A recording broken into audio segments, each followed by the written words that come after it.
as we welcome in James. James, are you dressing up for Halloween tomorrow? Oh, probably not. No. Oh, because you might have somewhere to go after. I might have to go to practice right afterwards. Yeah. It's possible. You never know. I don't know. I like Halloween. We know. Oh, wait, your decorations aren't Halloween decorations. They're Christmas decorations. What's They're your both. 13-foot skeleton again? Well, it's Jack the Pumpkin King from Nightmare Before Christmas, but he doubles as both. So once we get past Halloween, you just put a red stocking on top of his head, and boom, away you go. What about Thanksgiving? Oh no, I don't. I mean, You who put a turkey celebrates underneath him or something? Who celebrates puts stuff in their yard for Thanksgiving? People put fall decorations out. Oh no. So you just leave the guy up for the next 2 months? Oh yeah. Okay. Well, I mean, in 2 months, you're being generous because that means I take him down right after Christmas. I'm usually one of those people, man. Things up there till Valentine's Day. Hammer just throws a heart on it for February and keeps it When I moving. get a note in the mail that says you must take down that's usually when I take you down. A little shamrock for St. Patrick's Day. That's a big leprechaun. James, they need to go down usually the day after New Year's. Yeah, we try, but that's usually I have Kings games. So it depends. Sometimes I come home and everything is magically put away, No. It's like the laundry fairy that comes along and then does all my laundry and puts it all away. I don't know how it happens, but I think the Christmas decoration sometimes get the same treatment. James, let's get into it here. You're listening to D-Lo and KC on KIFM West Sacramento, KRXQ HD 298.5 FM, ESPN 1320, always live on the free Odyssey app. Hammer, I'm going to play this clip for you here real quick. We had a chance to talk to JaVale McGee earlier. Take a listen to this. When you see De'Aaron coming out of the tunnel like that, knowing how badly he rolled his ankle, what's that do for everybody in the Kings uniform? Man, it just shows how much heart De'Aaron really has and how much heart this young Kings team has. I remember we were starting overtime. You can watch the film when we're starting overtime. I was going to the jump ball, and I go over to Malik, and I tell Malik, you're gonna have to pick it up this overtime because De'Aaron's hurting. And the only reason I knew that is because I could see it in his eyes. His eyes were like damn near red, and I could see he's fighting through it. And in my mind, I'm a vet. So I'm like, in my mind, I'm like, hey, young fella, it's only game 3. We need your game 73. So it's not necessary for you to fight through this, but to see the heart that De'Aaron had last night and the way he came out there and dominated, and everybody, I feel like everybody picked up from around him. Hammer, clearly, what De'Aaron did last night drew a pretty big response from his teammates there. Yeah, I think so. I mean, it was like a Willis Reed moment, right? So everyone thought he was out, and you already knew Domantas Sabonis was out, and it was one of those moments where you're like, hey, how are they going to get through this? Everyone wants to talk about the Kings were super healthy last year. How do they face adversity the first time? And, I think they came out of it with like a ringing endorsement. Like, this is a good team, and they were ready, and they've got other players. And Malik Monk is the guy, right? He's the closest thing you have to De'Aaron Fox. And to be honest, he might be one of the closest things there are to De'Aaron Fox, like around the league. He's quick. He can get to the basket. He can shoot from 3 levels. He also is fearless.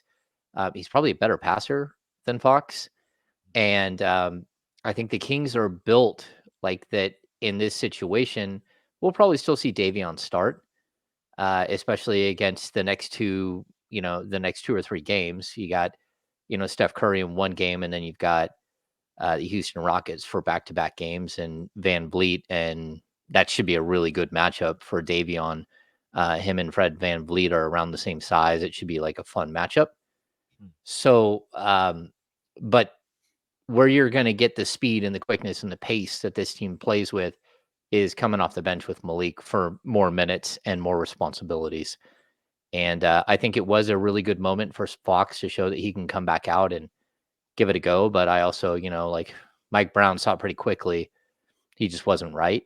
And then by the end of the game, I think that ankle had stiffened up, and they pretty much had to carry him to the locker room, from what I could tell. So yeah, it's not the best situation to be in, but again, this is why you got a 14-man roster, and it's why you got 3 two-way players. I'm kind of intrigued to see who Mike Brown uses as his backup point guard. Hearing you compare the two skill wise with Malik and De'Aaron, I agree with most of that assessment, and it made me think of something about De'Aaron. His handles are so so nasty, like De'Aaron Fox. Mm-hmm. He can do whatever he needs to do with the basketball in his hands, handling the rock. Man, we see that all the time with his handles. But to your point about who might start while Fox is out, I'd love to just see Davion. I love to keep Monk in the position that he's in. And once again, we talk about all the time. Just because you start doesn't mean you have to play 35 minutes. Like you could start, get a feel for what's going on, and maybe Monk ends up playing 32 minutes. He plays the minutes essentially that De'Aaron would play, but you get him in the same role that he's normally in coming off the bench and have Davion starting. I don't even think it's a question. I think you start Davion Mitchell. Yeah, I would also point out that just because you start, that doesn't mean you're one of the best 5 players on the team. And I think there's a huge misconception about that earning a starting job from the time that you're super young until the time you're at whatever age, you want to be a starter because that means you're one of the best 5 players. That's not the case. It's very rarely the case that you start the best 5 players. And you can go from one team to the next and find where their 6th or 7th man in the game is one of their 3rd or 4th best players. And that's, just because the Kings have De'Aaron Fox doesn't mean that Malik Monk isn't amongst maybe the best 3 or 4 players on this team, because he is. And so you keep him in his role, that's fine. But I'd even go back to last year where we saw Davion step in and start in these situations, because Fox missed 9 games and Davion started those. But then Matthew Dellavedova played a lot. He played a lot more than any of us thought he would. And every time Fox was out of a game, he played 12, 14 minutes. So I want to know, does Jordan Ford get those minutes? Does Colby Jones get those minutes? Like, who are they going to go to? Or do they let Chris Duarte play more minutes? And, I think all of these are possibilities. But what you don't want to do is upset sort of the balance of your roster just because you have a player go down. You still want to play the same style. You still want to, play like a same basic rotation, and you just need guys who are already good players. You need them to step up and be very good players for a week or two, and you should just be fine. How do you feel about what we've seen from Duarte so far? Yeah, I talked about this with Kyle on the Insiders earlier. I think there's something interesting about Duarte. When Davion was a rookie, like the first moment he stepped on the floor, you saw the change in defensive activity, right? It was against the Utah Jazz, Donovan Mitchell, if I'm not mistaken. He had big plays down the stretch, like where he was defending Donovan. And I kind of feel like we've lost a little bit of that, where you have the appreciation for what Davion brings to the table. And I think all of a sudden Chris Duarte is doing the same thing that Davion did then. He just brings a physicality and I don't know, like a passion and a frenetic play. He's chaotic. And I think it's a really good thing for this team to have someone like that. He is an instigator. We've seen it with LeBron. We've seen it with Clay. We've seen, like it doesn't matter. He just goes out there and he plays hard. I would say that the one downfall is when he comes in, I also think like it kind of stresses everyone out because he plays with this like I don't know, this intensity that changes everyone else on the court too. And if I feel like every time he steps on the court, everyone around him starts fouling everybody the whole time. It's like, oh, we got to match what he's doing. And then next thing you know, the Kings are in the bonus. The Kings were in the bonus in the first, the second, the third, the fourth quarter. Sabonis fouled out. Fox had 5. Keegan Murray had 5 fouls. Like the whole entire roster felt like it was in foul trouble. And I know a lot of fans were They're complaining that the Lakers were getting calls and the Kings weren't, and the disparity was huge between the fouls. But I think a lot of that is some of the action that Chris Duarte brings to the table. I mean, he's averaging 4 fouls a game in 18.3 minutes. Like he's going out there and he's causing problems. And some of the problems are really good problems, and some of the problems are a little bit bad problems. And so you need him to clean up that. But overall, I like his physicality. I think offensively, he moves really well without the ball. He hit his shots early on.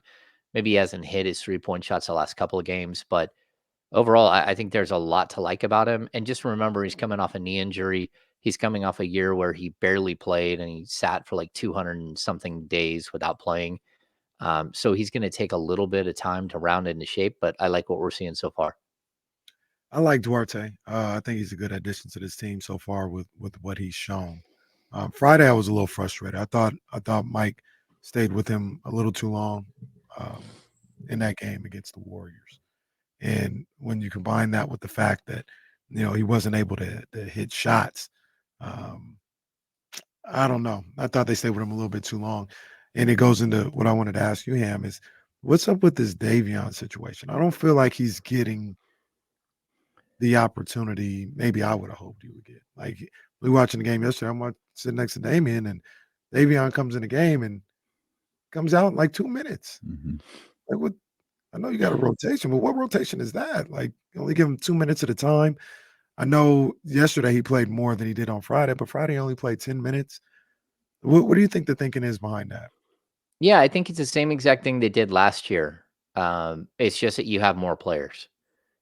So what they did last year is that Fox would go to the bench at the 6-minute mark. At the 9-minute mark in the first quarter, they bring Fox back in. Sabonis would go to the bench, and Davion would come back out, and then Davion would start the second quarter and go with the second unit. I think first of all, Fox has been incredible, and you just can't take him off the court. And you could say, well, that means we'll slide him over and let Davion play alongside in the backcourt with him. Okay, Monk has been incredible. You can't take him off the court. Harrison Barnes, came out in the first game and scored 33 points. He's been solid, but he hasn't been able to get, like, they're not looking for him. And the flow of the offense, he just hasn't been getting shots. And, but either way, I don't think you want him off the court. And you're trying to get Herter going. You're trying to get, all of these pieces. You're trying to figure out who and what Sasha Vezenkov is, which is just, to me, is like one of the craziest experiments I've ever seen, and it's working and it's fun, and I'm here for all of it. But when it comes to Davion, I think it's just he's the backup point guard, and that the starter is going to play 35, 36 minutes a game, and the starter's averaging 31.3 points per game. Like, what are you supposed to do if you're Mike Brown? You can't steal minutes for everybody, and that's a problem that right now it's Davion's problem, but maybe it won't be with Fox out of action. Maybe he'll get plenty of minutes and get a rhythm and find his game a little bit like Herter did last night. I understand the explanation, but I'm thinking about the situation last night. It wasn't even Fox coming back in. Like literally, Davion was in for 2 minutes, and then they went to like Duarte and Sasha. I was like, well, what is that all about? Yeah, Duarte came in right at the end of the first quarter. He actually sat longer than most people did. I think the first guys off the bench were Sasha and Malik. And so, like, I think we all want to see more of Monk and Fox together, which is something they're doing. And then at the same time, like a huge, huge amount of like energy needs to be put on getting Kevin Herter right. And I know some people are like, well, why Kevin Herter? Well, because he's your starting shooting guard. And whether it's to get him right so he can be your starting shooting guard for the rest of the year, or you're getting him right so you have a trade option later, whatever it might be, you need to get him right. And I know that might like be kind of a bummer for Davion, but at the end of the day, again, he plays behind an all NBA player. I don't need to see. I know you had JaVale in. I don't need to see him get more minutes and Domantas Sabonis play less. But, they play the same position. It is what it is. He's going to play whatever minutes are there. And then he might not play nearly as many if Trey Lyles gets back and is healthy, and Sasha Vezenkov keeps playing this way. So, But is JaVale not playing well? Because I feel like he is. Well, no. He has moments where he's outstanding. And then he has other moments where you're just, I mean, even last night in overtime, how he missed that rebound in the middle of the key. He had a moment on Friday night where he missed the dunk and got it back, then threw it out of bounds or threw it away, then or took a sky hook, an ill-advised sky hook, then ran down to the other end of the court and tried to defend Steph while someone was already defending him and got in the way, and Steph cooked both players because he was in the way. Like, there are moments where JaVale still at 35 slips into like old JaVale. And, there are other times where he's great, and, he's really good with Monk in the pick and roll. And there are moments where he does too much. So, yeah, well, fine. Just my opinion. You always have those players on your roster that, you're sitting there like, all right, rein it in a little bit, rein it in. Like, we're okay. Like, when he made that move, the spin move, and went and dunked late in the game, like, incredible. Do that. So, yeah, I like the way that JaVale is played, and we go back to that clip though, and just having him in the locker room and understanding, some of the things that is needed for a team, that's trying to get over the hump. He seems to have that type of wisdom. And I think we're already seeing, at least I feel like I'm already seeing, people are getting hip to this whole, to the ooh movement. And a couple of times last night, the Lakers were so worried about the alley-oop, they gave Monk a clear lane for a nice little layup. So, there is a little bit of gravity that JaVale is having out there when he's playing with Malik Monk, which is, bolstering his opportunities. yeah, I agree. And I would say a little of the, my watching JaVale, it has a little bit to do with when I watch like Terrence Davis last year. Like, when Terrence Davis was good, he was incredible. And when he wasn't good, he wasn't good. And like, I would say the one thing about JaVale, he doesn't usually have an entire spurt where it's rough. He has moments, but then he has moments where he's really good within a game. But it still like reminds me of the same thing. Like, you can't have like huge mistakes from the 8th or ninth man on your roster or in your rotation. You know what I mean? You said you're enjoying the Sasha Vezenkov experiment. What are we seeing so far? It feels like he's just gradually getting a little better and a little more comfortable with each passing game. Yeah, he's fun. Like, he just does all these sneaky little things the whole time. That's what I keep thinking. Man, he's so sneaky. Like, he had a block. Did anyone expect to see him have a block? I didn't expect that. The way all of a sudden he's standing underneath the basket and his teammates find him and he lays it up, or he had a pass down low last night when he got down underneath the basket. He found someone else who finished. The 3-point shot. We are there's been two different times where he almost blew the roof off Golden One Center if he would have hit a 3-point shot. In two different games where you're watching the momentum of the game build through one player. You're like, huh, look at this. This is fun. He had where he hit the 2 threes and then he went for one from like West Sac and missed it. I just think he's fun. He's interesting. He somehow is averaging 9.7 points per game in like 15 minutes. He's shooting 50, 40, and 100 right now, and you're just like, MVP. Like, you're like, I don't know how this is happening. It doesn't make any sense, but there he is. Like, I would almost say he is the absolute opposite of JaVale. Like, you can't. Sabonis threw a lob to him, and he caught it and he laid it up, but the whole time it was like, man, you can't throw a lob to him. That's not okay. But like, you keep watching like the little things that he does. I don't know. He's everywhere he needs to be. When he tips a rebound out, it goes right to a teammate. not for a fast break going the other way, which again, that we Stop saw that it. from Will we you s- stop it? I'm just saying. Will you Leave JaVale stop alone, it? man. What did he hit on Mrs. Ham, attorney at law? Like, what No. was going on here? Leave No, I JaVale just like alone. JaVale is who he is. He's a valuable member to what the Kings are doing. But there are certain times where he drops back into like classic JaVale mode, and you're like, okay, we got to figure this one out. It's not always easy. I ain't seen it too many times this year, man. You didn't see where he threw a rebound out last night for a fast break to LeBron Well, James? Just saying. Okay, well, all right. Well, at least it didn't end a goddamn playoff series. So how about that? So and it was a tap out. Like we don't say that when he like that's usually like a Robert blind Horry game. was not there waiting for that shot. It It's was usually the like a blind equivalent situation. Like he literally wasn't sitting there. There's LeBron. Let me tap it to him. He didn't say that. It was a blind tap out. It happens all the time. We ain't gonna say nothing when he taps it out and gets another 14 seconds for the Kings. Like that's it's with from time to time. It happens. No, I know. I just it's one of those things where we've seen it quite a few times in 3 games where like it's a tap out to nowhere. It's like he's blocking a shot. And a lot of times he blocks a shot and ends up in the 3rd row, and that doesn't help anybody.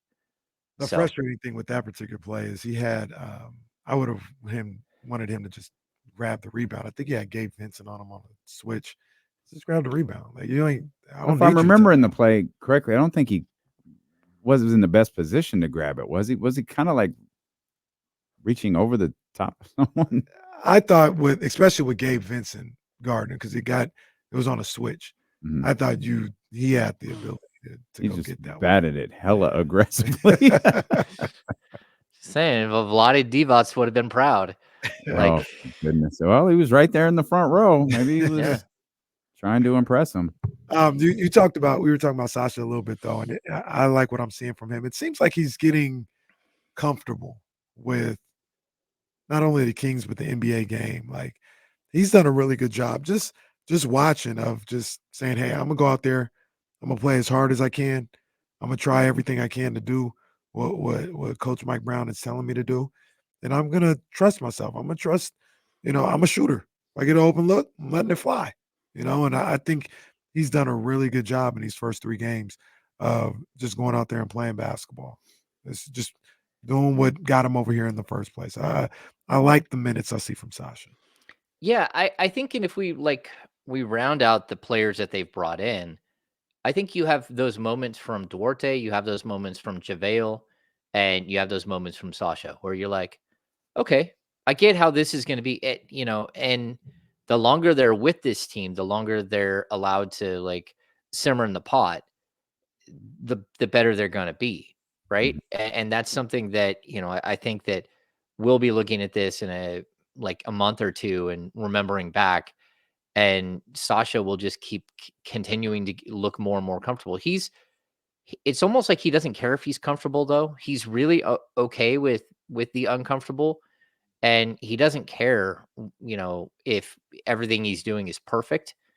He's just like, he's a dude at like 24-hour fitness. It walks out of every single game with 40 points and like 25 rebounds, and everyone's like, I don't know how that just happened. We just got absolutely schooled by that guy, and I don't even remember him leaving the floor, but he dunked on us 4 times, and I don't even know what happened. And he's that guy, and so I like that.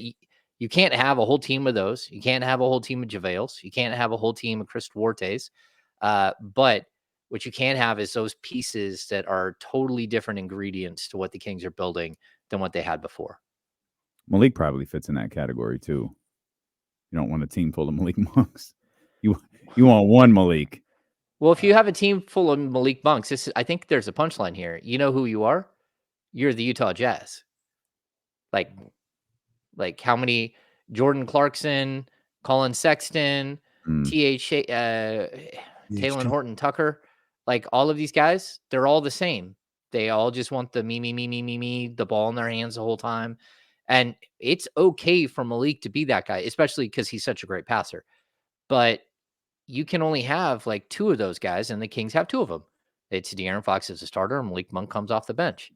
and that's good. The balance is there, but there's all of, again, Utah, you can't start two guys that are that way in your starting backcourt, especially when you have Lauri Markkanen, right? Like the entire idea should be to get the ball to Lauri Markkanen and let everyone else play off of him. And that's why they're a rough mess right now, because they just have no identity, and they have a bunch of guys who do the same exact thing. Bunch of, mad chuckers, and mad chuckers are cool. Like look at what Cam Thomas is doing in Brooklyn. But for Second every leading scorer in the league. yeah, but for every Cam Thomas, you need a Mikal Bridges, or you need a Ben Simmons to counterbalance the whole thing. And that's where I think like certain teams like Utah, they're just a mess with it. Even like Davion fits into this. Like he has his own thing that he does that makes him very different than the rest of the players on this team.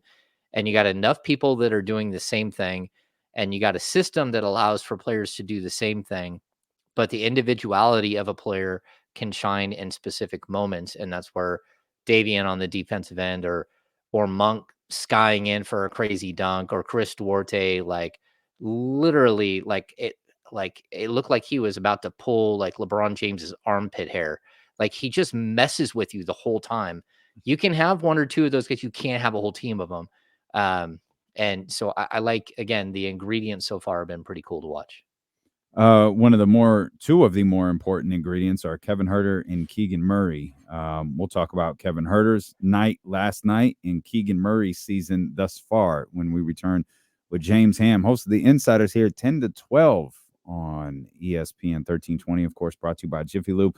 We'll come back. Much more Kings talk ahead here on Sacramento Sports Leader, ESPN 1320. Good stuff. Yes, man.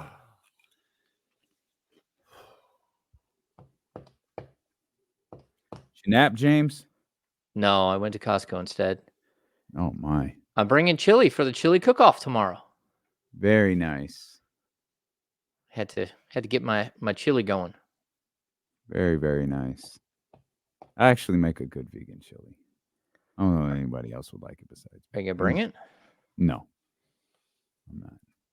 Mine's different. It's we usually go with some sweetness to it. It's got some kick, but we do a little brown sugar. We do a little crushed pineapple. Oh, yeah. Okay, interesting. Kevin's chili. The secret to Kevin's chili, Jordan, is to undercook the onions. Yep. I don't like raisins in my chili. That's disgusting. Who does that? I don't know. My mom's husband, he's Italian, and they put raisins inside of their meatballs. I guess it's an Italian thing. I don't know. Some WPS thing. Stephen Brown, my chili is bomb, man.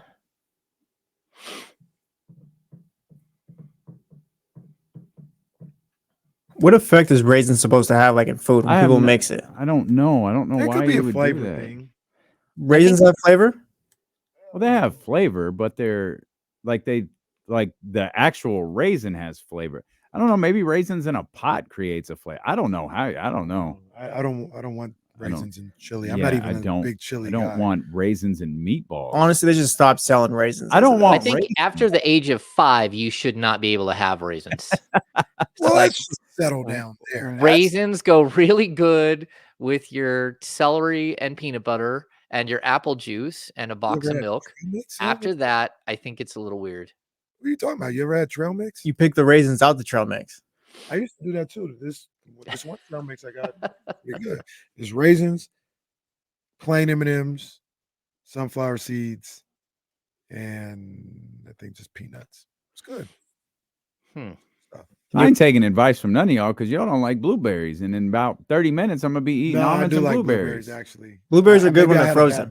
No, they're not frozen. They should be frozen. Maybe I had a bad batch before, but Ryan eats them, and sometimes I got to bite them in half, and I was like, pretty good. Blueberries. My own little thing of blueberries. So I'm on the blueberry train now. All right.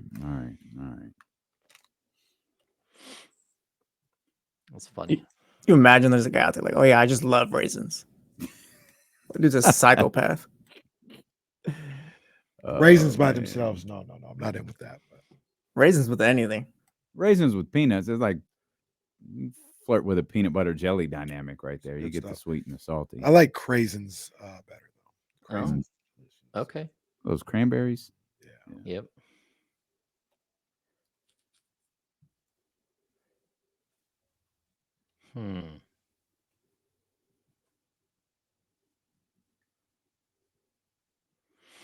Chatty House is on one today. It's been busy today, all Chatty day. House on one every day.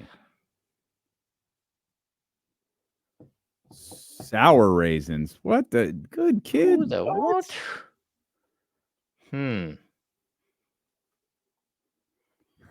Wizzo. Yep. Yeah, you heard that. It's an Italian thing. I don't know. And all of a sudden, the Kings have started doing oatmeal raisin cookies. Oh, That's horrible. That's foul. They're just doing too much. Just foul on the shut play. People are very upset. They moved away from the chocolate chip, and all of a sudden we have the double chocolate, chocolate chip. They're doing way too much, bro. And then, I don't know. Too much, too little, whatever it is. Like that spicy meatball thing that we had the other night that was so salty. Oh my goodness. Like Dame, you didn't even go near that, right? Oh no, you weren't there for that. Kenny, did you go anywhere near that? I've never eaten the food back there. No, I didn't have. Serving an oatmeal. Go ahead, James. They had broccoli that was literally barely cooked at all, but then burnt on the outside. Like I don't even know how they did it. Like it was like a culinary feat. And it was like the long broccoli, like it hung off the entire plate and it was crunchy and you couldn't even get through it except for the whole outside was burnt. I usually like their food. They do a good job. Serving oatmeal raisin cookies is like disrespect. I just don't like. I just wish they go back. And sometimes they have the chocolate chip with like the salted chocolate chip. I didn't even really need all that. Just that's chocolate pretty chip. good though. They're well known for their chocolate. All right, chip we're coming cookies. back.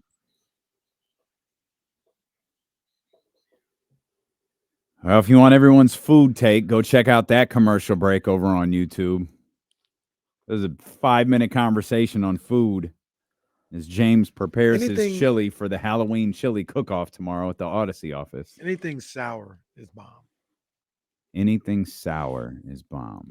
Any and everything sour is bomb. All right. Okay. That checks out, honestly. You ever had anything sour that's not good?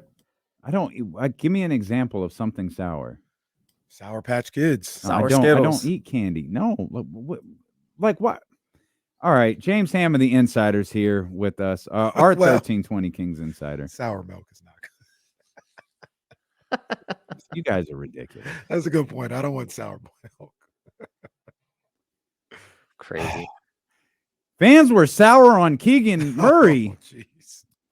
Actually, they weren't. They were sour on Kevin Huerter. And it feels like, James, that might be a thing of the past, as maybe he didn't have his breakout game, but he had some moments last night and some big non-shooting stats that went a long way into Sacramento getting a victory yesterday.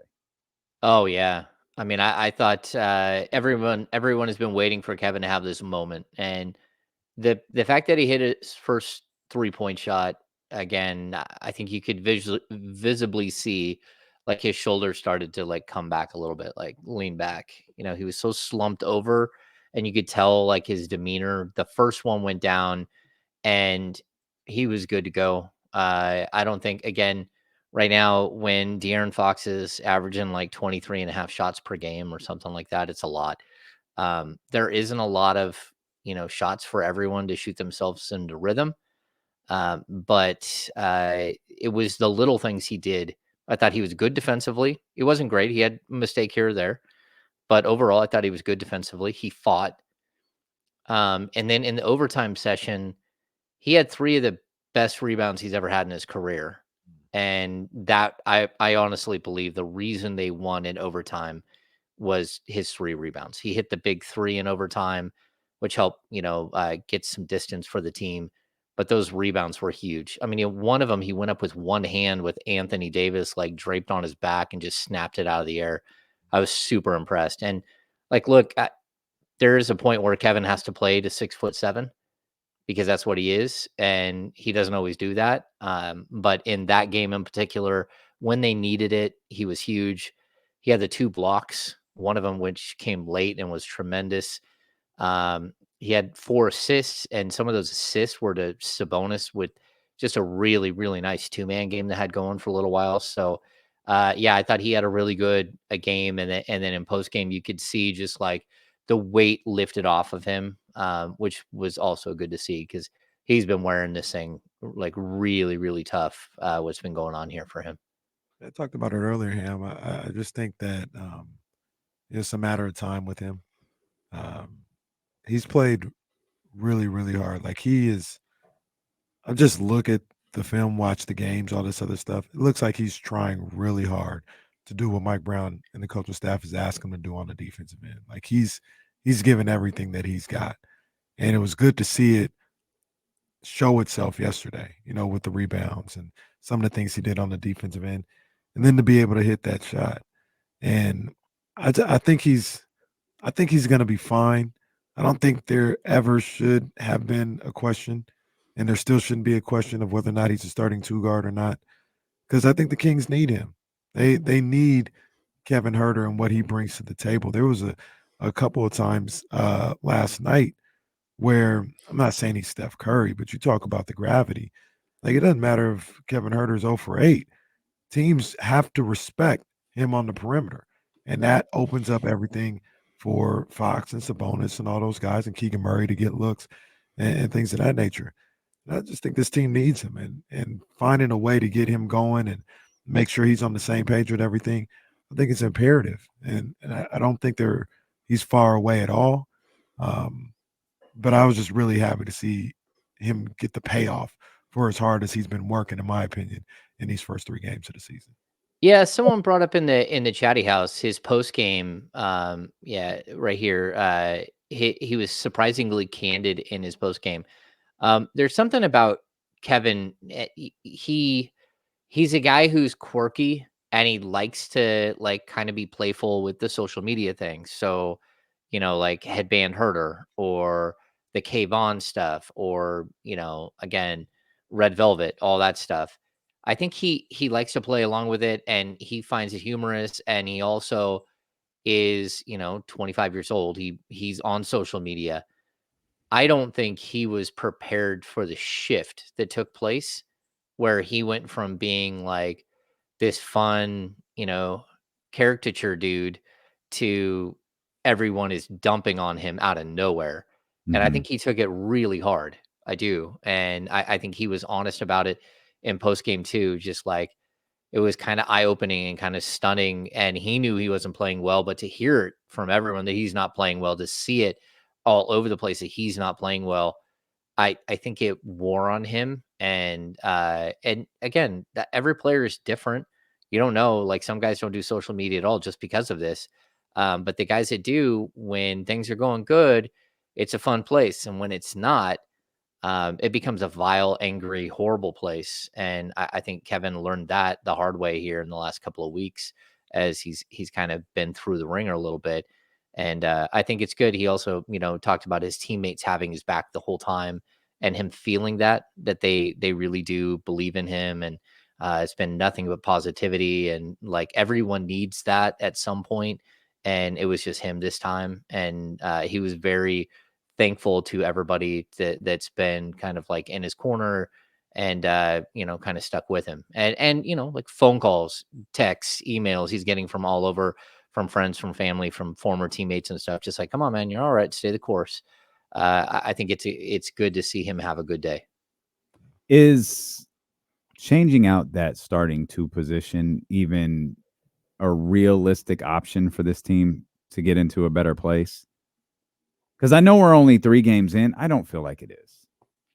Like Kevin Huerter is the guy to start at that position. And I understand Mike's thing is I'm going to hold everyone accountable. I understand Mike is very, very demanding of this team. I feel like he might have created an unnecessary conversation with the Chris Duarte stuff in the preseason. And unless Mike just sees it differently than everyone else did, because Mike told the story, I think, to you. Oh, James, we were going to start, Chris and then Kevin, and like everybody knew that. And it's like, buddy, I don't think Kevin knew that. There's nothing Kevin Herter said that gave us any indication that he knew that was the case. And so it started this conversation that, I like Chris Duarte. He's not I don't know. Like that's Kevin's position. And he's just going through a patch here, in my opinion, where he's a little cold. We can talk about defense all you want to. That's fine. You better be the best defender on the planet if that's the conversation we're going to have about Kevin Herter. But I feel like Mike may have inadvertently started a conversation that didn't need to be had. I think Mike came into the preseason really like training camp. He had this mantra he was trying to make people uncomfortable, right? Mm-hmm. I think he made someone uncomfortable and the reaction was different than he thought it would be.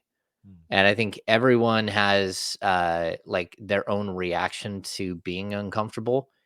And for some people, they thrive in that. Which For I think others, is De'Aaron. I think De'Aaron thrives in that. Like you talk about the Steph Curry workout. I think that's him.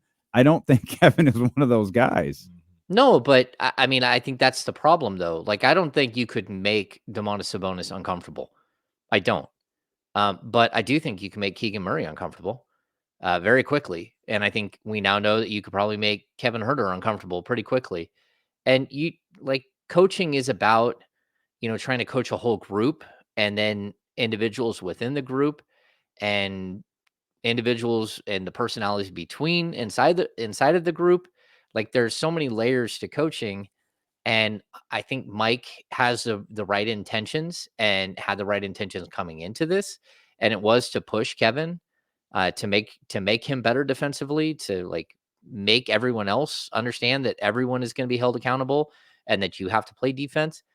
It just, the reaction that Herter had was, and again, I don't think it's anything wrong with Kevin. It's just the reaction that he had wasn't what anyone thought it would be. And I think it did what you're saying. It did a little bit more damage than what That's just knowing the your intention players. was. Like that's knowing the guys around you. Like KC's really good in uncomfortable situations. Like KC was thrown into a FM show. Hey, you've never done this before, but I know you talk for 4 hours. Go talk for 10 seconds. Mm-hmm. Go do that. Me? Don't make me uncomfortable. You better put me in a nice, cozy setting. That's where I want to be. Like, it's just knowing like different people and how they react to things, how they react to uncomfortable situations, how they react to criticism, how they react to yelling versus, yelling and cussing versus, pulling aside and explaining. Like, everyone is a different type of learner. And I think, kind of criticizing Mike, but also in defense of Mike, this is only his second year here. Like, he's figuring things out a lot with these guys, and he's got new personalities coming in Sasha Vezenkov, who's essentially a 28-year-old rookie who you can't handle like a 19-year-old rookie. And so he's dealing with a lot in that case too. But most of all, sorry, go ahead. No, I was just happy Kevin Herter got. Hopefully, that's the start of him just kind of settling in to the season and now finding high points and low points along the season. That happens every year. Low points not being, 10 minutes and 0 points in a game versus the Warriors. And I was just going to say, everything that you said, Damien, was on point, and you as well, James, was on point. But we could also be looking at the situation where Mike Brown did a fantastic job, because come hell or high water, however you had to get there, he's got Kevin Herter busting his ass on the defensive end. He's got him working. He's got him playing a physical nature. But is of one the basketball. result of the other? It could be, but he'll get there, right? Like, I think maybe Mike, and I can understand this. It's like he's a shooter. That's why he's here. He'll get there. But I was never going to get this out of Kevin Herter by coddling him or telling him, it's okay, you're just a shooter, don't worry about it. He had to get uncomfortable, and he had to maybe question himself on one end to get to this point, because I've only seen him like in depth for a year. I don't know. This is the most locked in I've seen Kevin Herter on the defensive end since he's been in Sacramento. Sure. I've been so impressed. And that was his response, right? The first response might have been like, whoa, I don't know what's going on here. But it seemed like Kevin looked in the mirror and said, this is what he's asking to do. This is what I need to do on the court. I'm going to give everything I got to stay on the court. And it might have worked.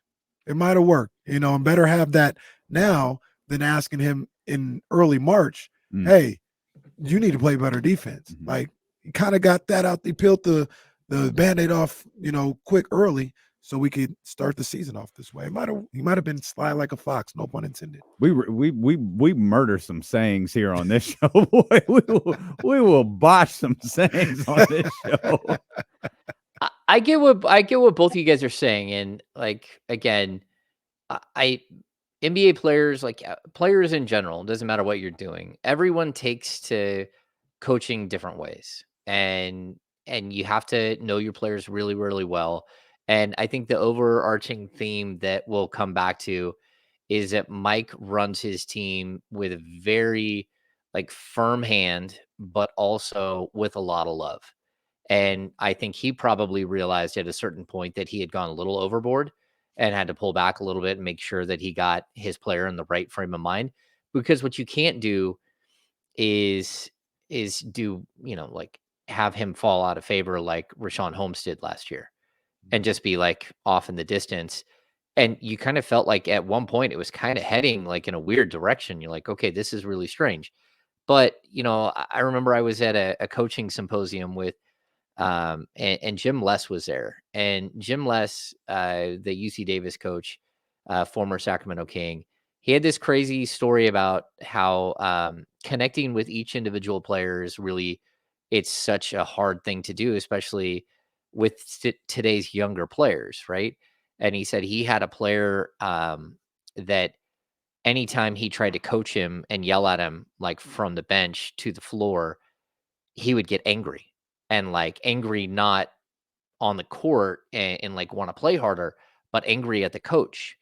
And then finally they went into his office and they had to sit down and he said, "You keep disrespecting me in front of everybody." He's like, "I'm just calling out your name." He goes, "No, you're embarrassing me." And they had this huge moment where they went back and forth and he said, "Well, how can I yell at you on the court and make sure you understand that you're doing something wrong without you feeling that way?" And the solution was they came up with a password.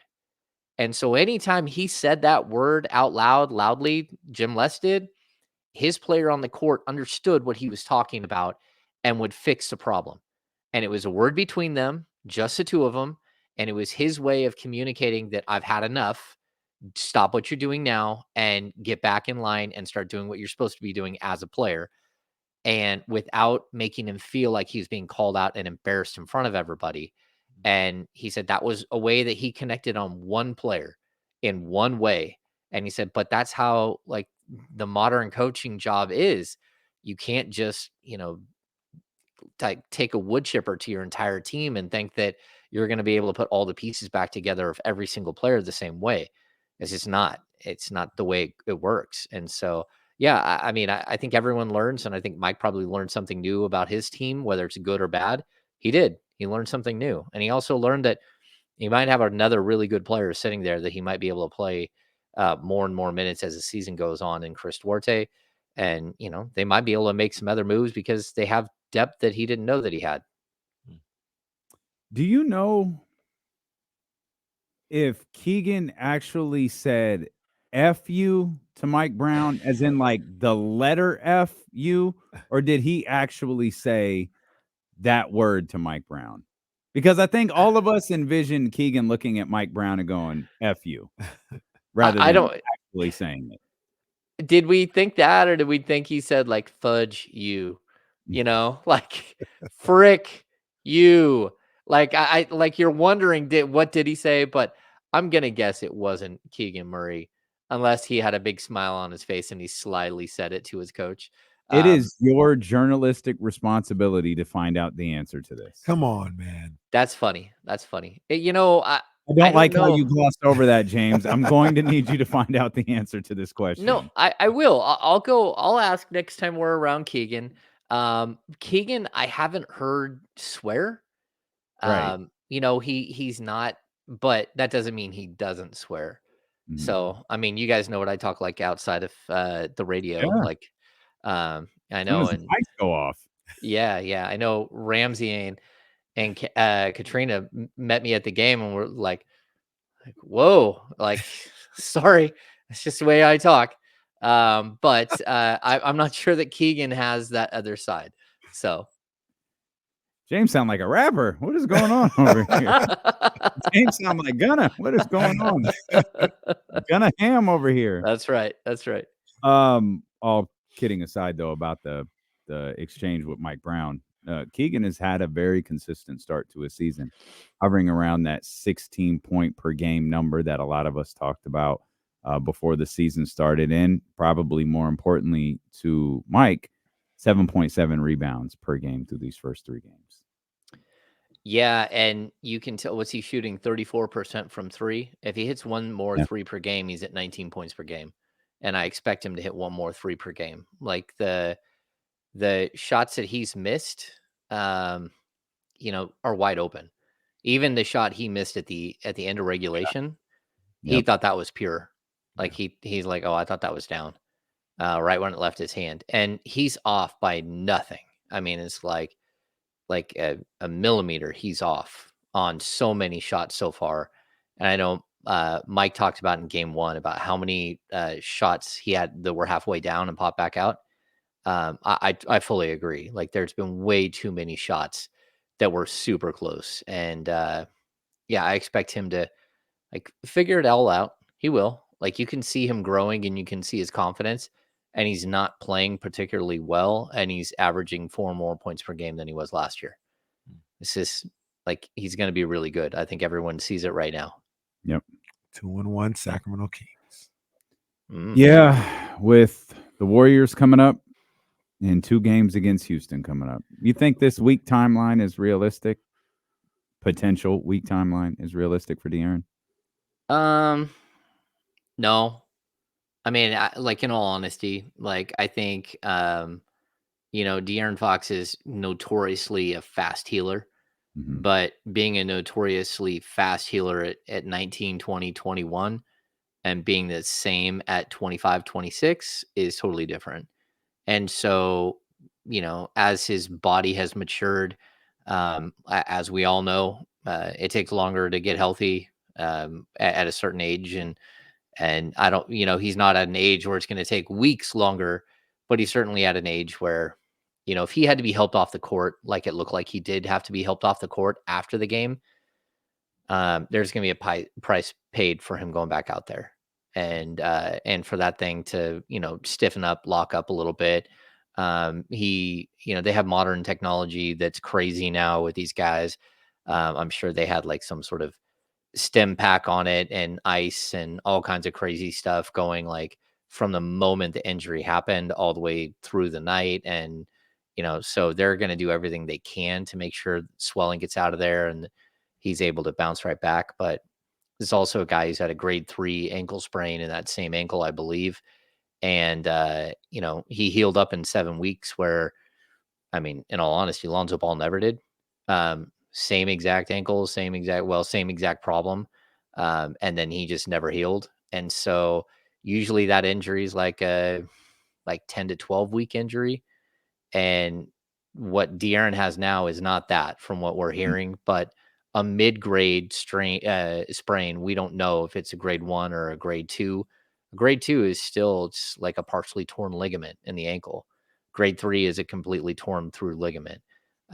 So it could take a little while. I would say a week is probably safe, but maybe 2 weeks is a little more realistic, especially when you look at the fact that they play the Warriors and they play Houston twice, and then I believe they play Portland, where you might err on the side of caution a little bit here. The Insiders, Monday through Friday, brought to you by Jiffy Lube, 10 to 12 here on ESPN 1320. Make sure